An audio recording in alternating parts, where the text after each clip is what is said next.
Hong Kong's airport suspended check-ins for a second straight day on Tuesday as protesters again disrupted its operations, hours after the city's embattled leader pleaded for order following days of escalating chaos. Hundreds of demonstrators occupied parts of Hong Kong International Airport's departures and arrivals halls on Tuesday, and some used luggage trolleys to block travelers from reaching their departure gates. The authority closed check-in services in the late afternoon. The Hong Kong Airport Authority said in a statement that operations had been seriously disrupted. The demonstration came a day after protesters stormed the arrivals and departures halls, effectively shuttering the airport, one of the world's busiest. They had staged a 3-day sit-in in the arrivals hall over the weekend that did not noticeably disrupt services. The escalating unrest this month has put the Asian financial hub on edge, in part because Beijing has started to warn protesters in increasingly strident terms to stand down or face consequences.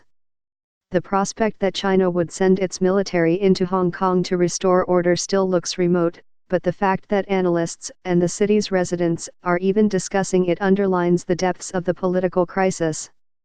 In a news conference with combative reporters on Tuesday morning, Hong Kong's leader, Carrie Lam, said that without the rule of law it would be impossible for the city's residents to continue to live in a peaceful manner. The stability and well-being of 7 million people are in jeopardy, Mrs. Lam said, her voice breaking slightly. Take a minute to think about that. Look at our city, our home. Do we really want to push our home to the abyss where it will be smashed into pieces? During street clashes this summer, the Hong Kong police have regularly fired tear gas, rubber bullets and beanbag rounds to disperse protesters on the streets, even in residential areas and crowded shopping districts. On Sunday night, the police escalated their tactics against protesters by firing tear gas inside a subway station and chasing protesters down an escalator at another station. The authorities, for their part, accused protesters of attacking officers with bricks and gasoline bombs. Here's a guide to what prompted the Hong Kong protests and how they evolved. On Tuesday, Mrs. Lam was frequently interrupted by journalists who demanded an explanation for what protesters have called blatant police misconduct. She looked more visibly emotional than she has at other recent public appearances.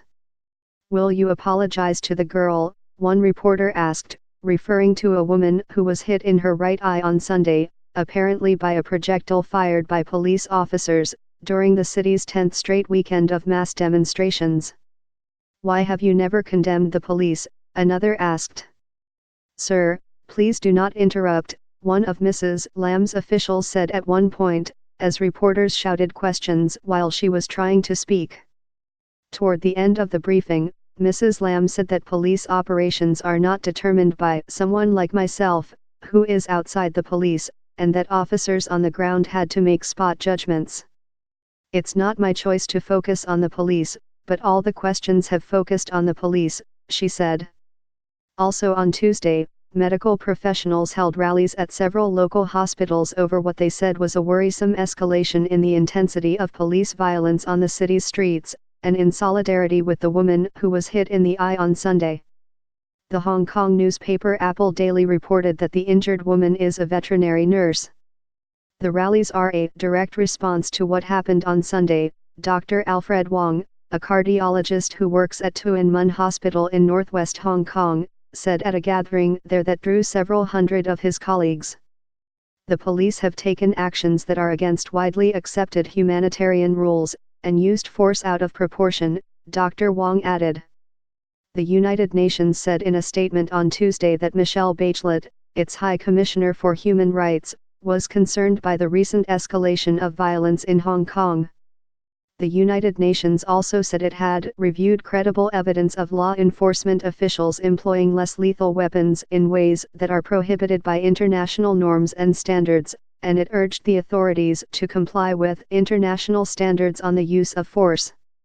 This summer's protests in Hong Kong began in early June in opposition to legislation that would have allowed extraditions to mainland China, where the courts are controlled by the Communist Party. Read how the protests have put Hong Kong on a collision course with the Communist Party. They have since morphed into calls for more direct elections, a call for Mrs. Lam to resign and an investigation into the use of force by the police against demonstrators, among other demands. Hong Kong now faces its worst political crisis since the former British colony returned to Chinese rule in 1997. Beijing, which views the unrest as a direct challenge to its authority over the semi-autonomous Chinese territory, has warned the protesters to stand down and has leaned on Hong Kong's political and business elite to close ranks behind Mrs. Lam, a career civil servant. Much of the pressure on the business community has focused in recent days on Cathay Pacific Airways, one of the territory's best-known international brands. The Chinese government has forced it to bar staffers who support or participate in the protests from doing any work involving flights to mainland China. On Tuesday afternoon, Rupert Hogg, the airline's chief executive, warned employees against participating in Tuesday's airport protest because it was not sanctioned by the government. "It is important that you do not support or participate in this protest," Mr. Hogg said in an internal email. "Again, we would be concerned about your safety if this protest becomes disorderly or violent." Cathay also said on Tuesday that it had suspended an officer for misusing company information the day before. The information, which ended up being shared on an online forum popular with Hong Kong's protesters, appeared to indicate that service was resuming at the airport after Monday's flight cancellations. As if to eliminate any possible ambiguity about the airline's stance on the unrest, Cathay's largest shareholder, the Hong Kong-based conglomerate Swire Pacific, also issued a statement on Tuesday condemning all illegal activities and violent behavior and expressing support for a strong and respected rule of law. The Hong Kong Public Opinion Research Institute released the results of a public survey on Tuesday showing that Mrs. Lam's popularity rating had dropped below 30% in early August, a record low for any chief executive. But Dixon Ming, a researcher at the institute, told reporters that the protesters could also lose public trust if they continued targeting the city's public transit system, as they did during a general strike last week. His survey data showed that in the second week of August 18% of Hong Kong residents supported the police using more force against protesters, up from 12% the week before. If winning the most public support is the basis of the movement, radical protesters should give a second thought of their strategy, he said. The continued disruptions at the airport on Tuesday left some travelers battling conflicting impulses. Mesa Sadabayashi, a Brazilian who works in a car factory in Japan, said on Monday afternoon that she had been stranded in the airport for about 24 hours, and counting, after landing there on a connecting flight to Rio de Janeiro. Ms. Sadabayashi, 32, said that while she understood the protesters were fighting for democracy, she also wanted to go home.